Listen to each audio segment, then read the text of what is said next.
ഇത് മാമാങ്കമുണ്ട്. മലയാളത്തിന്റെ ചരിത്രത്തിൽ നിൽക്കുന്ന ഒരു കഥയാണ്. നമ്മുടെ ഐതിഹ്യങ്ങളുമായിട്ടും നമ്മുടെ പുരാവൃത്തങ്ങളുമായിട്ടും നമ്മുടെ ചരിത്രവുമായിട്ടും പൂർണ്ണമായും കെട്ടുപിടിഞ്ഞ് കിടക്കുന്ന ഒന്നാണ്. നമ്മുടെ മണ്ണിൽ ആഴത്തിൽ നിൽക്കുന്ന ഒരു സാധനം. പക്ഷെ അത് തിരുത്താനായിട്ട് ആന്ധ്രാപ്രദേശിൽ നിന്ന് ഒരാളുടെ കൊണ്ട്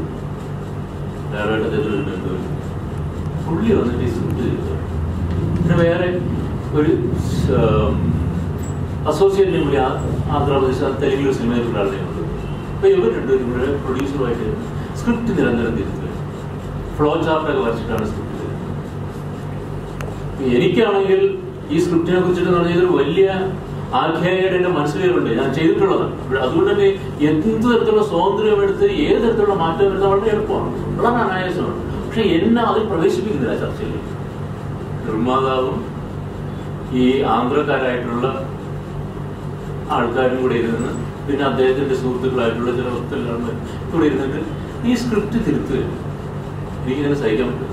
അദ്ദേഹത്തിന്റെ ക്രിയേറ്റിവിറ്റി വരണമായിരിക്കണം. പിന്നെ ഒരു സ്ക്രിപ്റ്റ് തിരുത്തുക എന്നൊക്കെയുള്ള സ്വാഭാവികമായ സാധനമാണ്. അങ്ങനെ തിരുത്തണമെന്ന് എന്തോ ഒരു ബോധം അദ്ദേഹത്തിനുള്ളിൽ വന്നതായിരിക്കണം. അല്ലെങ്കിൽ കൂടെ എന്താ പറയണേ, എന്താണ് അതിന് പല പല കാരണങ്ങളുണ്ടായിരിക്കണം. സ്ക്രിപ്റ്റ് ചെറുതാക്കുകയാണെങ്കിൽ ഈ പ്രശ്നമില്ല, എനിക്ക് എപ്പോഴും എളുപ്പമാണ്. കാരണം അത്രയും വലിയൊരു ആഖ്യാതി എന്റെ മനസ്സിലുണ്ട്. കൂട്ടാം, കുറയ്ക്കാം, അത് കാച്ചി കൊടുക്കുക, അതിനൊന്നും പ്രശ്നമില്ല. പക്ഷെ ഇതിന്റെ ക്യാരക്ടേഴ്സ് മാറ്റുക, കഥാഗതി മാറ്റുക, കഥാപാത്രങ്ങളെ മാറ്റുക, അങ്ങനെ വരുമ്പോൾ സ്ക്രിപ്റ്റ്, അതുപോലെ അതിന്റെ പശ്ചാത്തലം പൂർണ്ണമായിട്ട് മാറ്റുക, ക്ലൈമാക്സ് മാറ്റുക.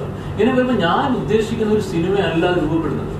ഒരു തരത്തിൽ മേക്കിങ്ങിലായിരുന്നു ഒരു തരത്തിൽ ഞാൻ ഉദ്ദേശിക്കുന്ന ഒരു സിനിമയല്ല, എന്റെ തിരക്കഥയല്ല ഇത് വരുന്നത്. അപ്പോൾ അതാണ് അതെനിക്കൊരിക്കലും അംഗീകരിക്കാൻ പറ്റുമായിരുന്നില്ല, ഒരിക്കലും അംഗീകരിക്കാൻ പറ്റും. ഞാൻ 10-15 വർഷമായിട്ട് എന്റെ ജീവൻ പോലെ കൊണ്ടുവരുന്ന ഒരു സാധനത്തിനെ ഇതിനെ കൊന്നു പിടിച്ചിടുമ്പോൾ എനിക്ക് പറ്റില്ല. അത് വെറും ഒരു ഫോമായിട്ട് അതിലുള്ള ചില സാധനങ്ങൾ മാത്രം നിർത്തിയിട്ട് അതിന്റെ സത്തയെ, അതിന്റെ ആത്മാവിനെ പൂർണ്ണമായിട്ട് നശിപ്പിക്കുന്നത് ചെയ്തു കഴിഞ്ഞാൽ പിന്നെ എനിക്ക് എന്താണ് ആ സിനിമ വെച്ചിട്ട് കാര്യം? സ്വാഭാവികമായി ഞാൻ എതിർത്തത്.